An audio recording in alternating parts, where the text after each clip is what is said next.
Γεια σας.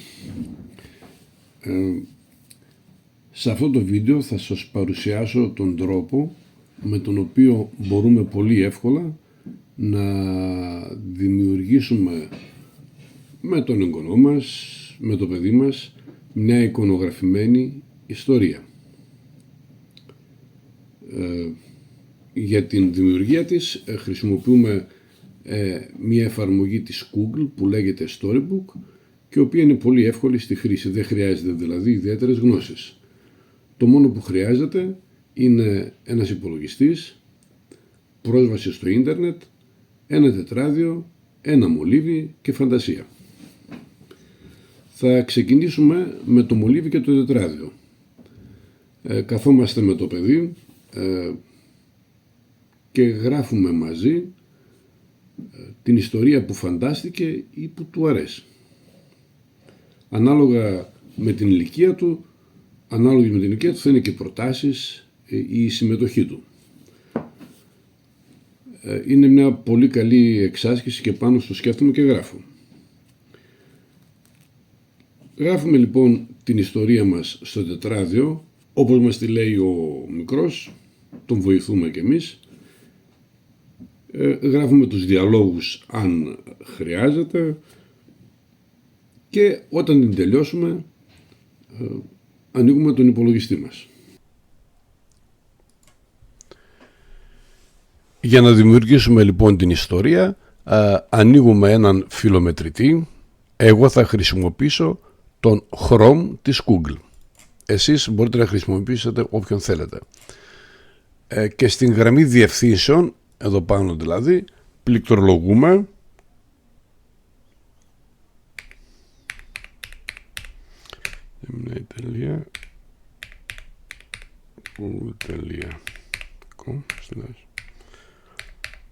και πατάμε το Enter. Εμφανίζεται αυτήν η σελίδα και προσέχουμε εδώ αριστερά, εάν είναι η αριστερή πλευρά εδώ, αν είναι ανεπτυγμένη ή το μενού της αν είναι ανεπτυγμένο ή αν είναι έτσι όπως φαίνεται στην οθόνη μου. Εάν είναι όπως φαίνεται στην οθόνη μου, πατάμε πάνω στις τρεις γραμμές και έτσι αναπτύσσεται η πλευρική στήλη. Εάν το πατήσουμε, ξανά συμπτύσσεται. Εδώ επιλέγουμε Storybook και εμφανίζεται αυτήν η καινούργια σελίδα. Η σελίδα δηλαδή της εφαρμογής την οποία θα χρησιμοποιήσουμε για να δημιουργήσουμε την εικονογραφημένη ιστορία μας. Στο κάτω μέρος υπάρχει ένα πλαίσιο κειμένου στο οποίο θα πληκτρολογήσουμε την ιστορία όπως τη γράψαμε στο τετράδιο. Ανάλογα με την ηλικία του παιδιού θα είναι και η ιστορία μας. Βέβαια μπορούμε να χρησιμοποιήσουμε από μία πρόταση μέχρι και ολόκληρη την ιστορία όπως εμείς ακριβώς την έχουμε γράψει, αν είναι μεγαλύτερο το παιδί. Εάν παράδειγμα είναι κάποιο μικρό παιδί και δεν μπορεί να έχει μεγάλη συμμετοχή, τότε γράφουμε απλά αυτό που σκέφτηκε, παράδειγμα ο Θάνος πάει μια βόλτα στο δάσος. Αν είναι μεγαλύτερο το παιδί μπορεί να γράψουμε πώς πήγε στο δάσος, με τι πήγε στο δάσος, με ποιον πήγε στο δάσος, τι συνάντησε στο δάσος κτλ. Εξαρτάται από την ηλικία του παιδιού. Για να μην πληκτρολογήσω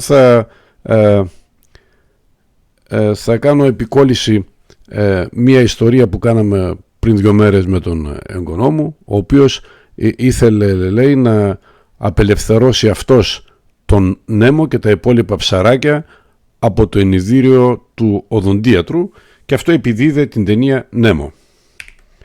Εγώ τη έκανα επικόλληση, εσείς θα τη γράψετε την ιστορία.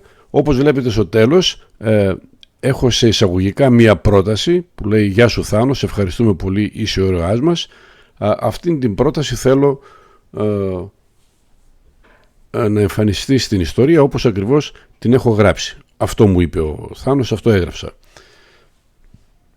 Μετά το τέλος μπορούμε να γράψουμε και το είδος της εικονογράφησης που θέλουμε. Αν θέλουμε να είναι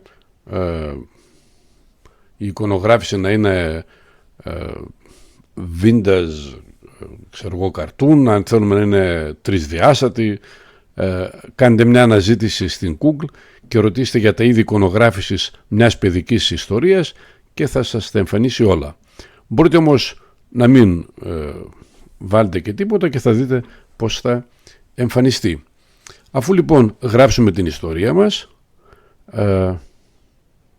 πατάμε εδώ το βελάκι και τότε αρχίζει η ιστορία μας να δημιουργείται. Περιμένουμε λίγη ώρα και όταν τελειώσει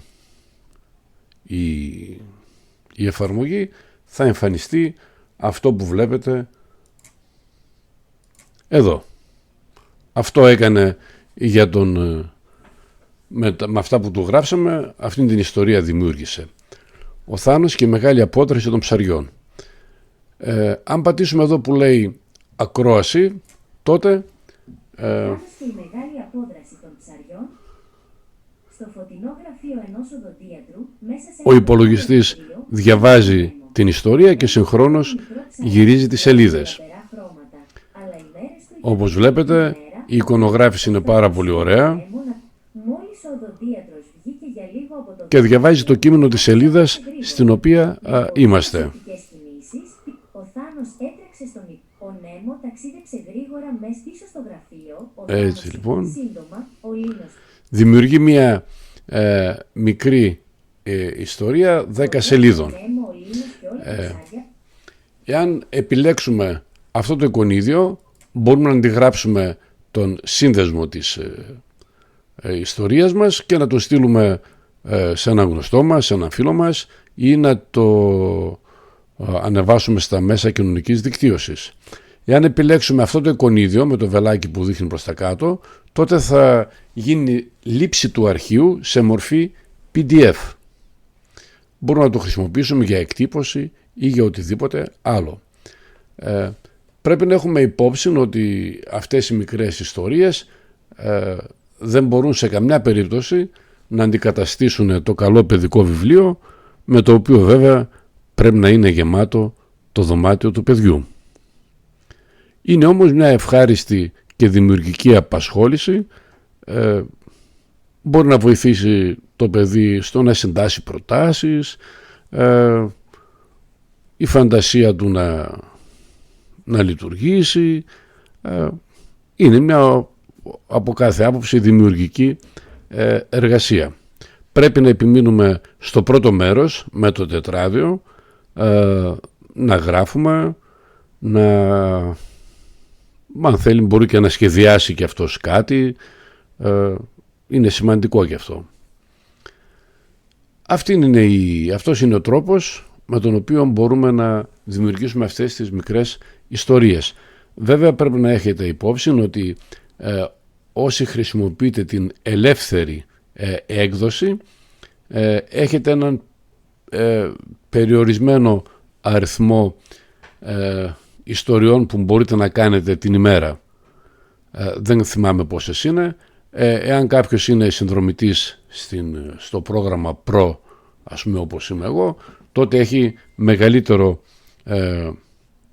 αριθμό, μπορεί να κάνει πολύ περισσότερες ιστορίες από όσες ένας που χρησιμοποιεί το ελεύθερο.